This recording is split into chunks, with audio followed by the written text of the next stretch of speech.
ये घटना बहुत सालों पहले मेरी दादी के साथ हुई थी। राजस्थान जयपुर के एक छोटे से गांव के स्कूल में मेरी दादी की नियुक्ति एक शिक्षिका के तौर पर की गई थी। वो गांव बहुत ही छोटा था और लोग भी गरीब मालूम पड़ रहे थे। वो दिन मेरी दादी का उस पाठशाला में नौकरी का पहला ही दिन था।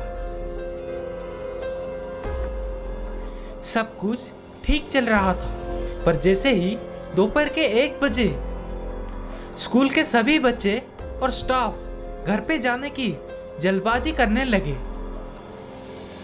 मेरी दादी को कुछ समझ नहीं आ रहा था। उन्होंने बाकी स्टाफ मेंबर से यह जानने की भी कोशिश की कि क्या हो रहा है, पर उनकी बात का जवाब देने के लिए किसी के पास समय नहीं था। सभी लोग घर जाने की जल्दी में थे।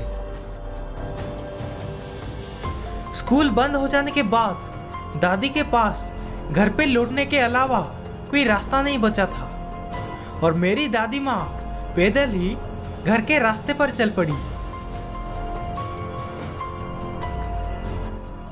तभी उनके सामने एक पुलिस वाला आया और उनसे पूछने लगा कि वो अकेली इस सुनसान रास्ते पर क्या कर रही है। मेरी दादी माँ ने उस पुलिस वाले को बताया कि वो एक शिक्षिका है और पास ही के एक स्कूल में पढ़ाती है और अब वो स्कूल बंद हो जाने के बाद वो घर पे जा रही है। जवाब में वो पुलिस वाले ने कहा कि ठीक है, पर आप सावधान रहिएगा। दादी को पुलिस वाले का ऐसा कहना बहुत अजीब लगा था।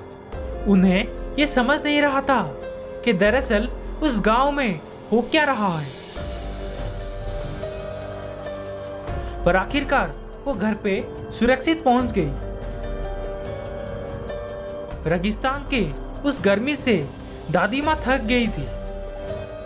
खाना बनाने के बारे में जब दादी माँ सोच ही रही थी, तभी उन्हें एक फल बेचने वाले की आवाज आई।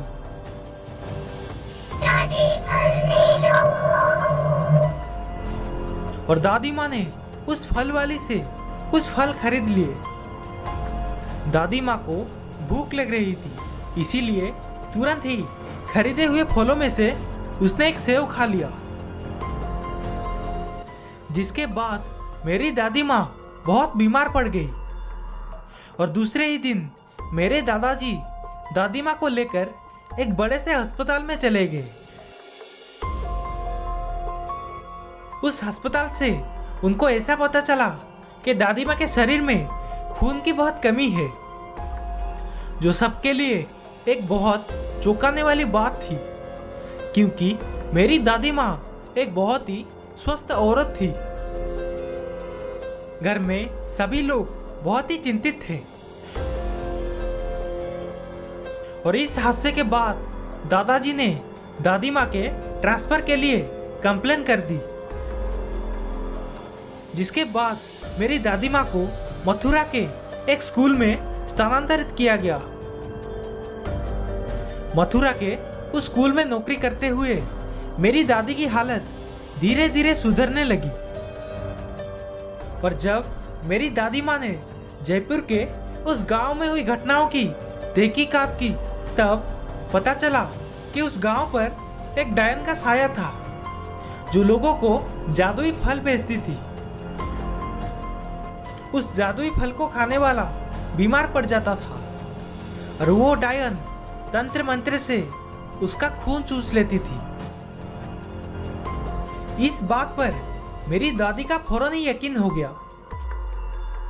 क्योंकि फल बेचने वाली उस डायन को मेरी दादी ने आमने सामने देखा था। मेरे दादी के मुताबिक उस औरत के लंबे बाल थे, नाखून भी लंबे थे और उसके दांत कुछ अजीब से थे। आज उम्र बढ़ जाने के कारण मेरी दादी की याददाश्त अब कमजोर हो चुकी है, पर उस डायन का खौफनाक चेहरा उसे आज भी याद है।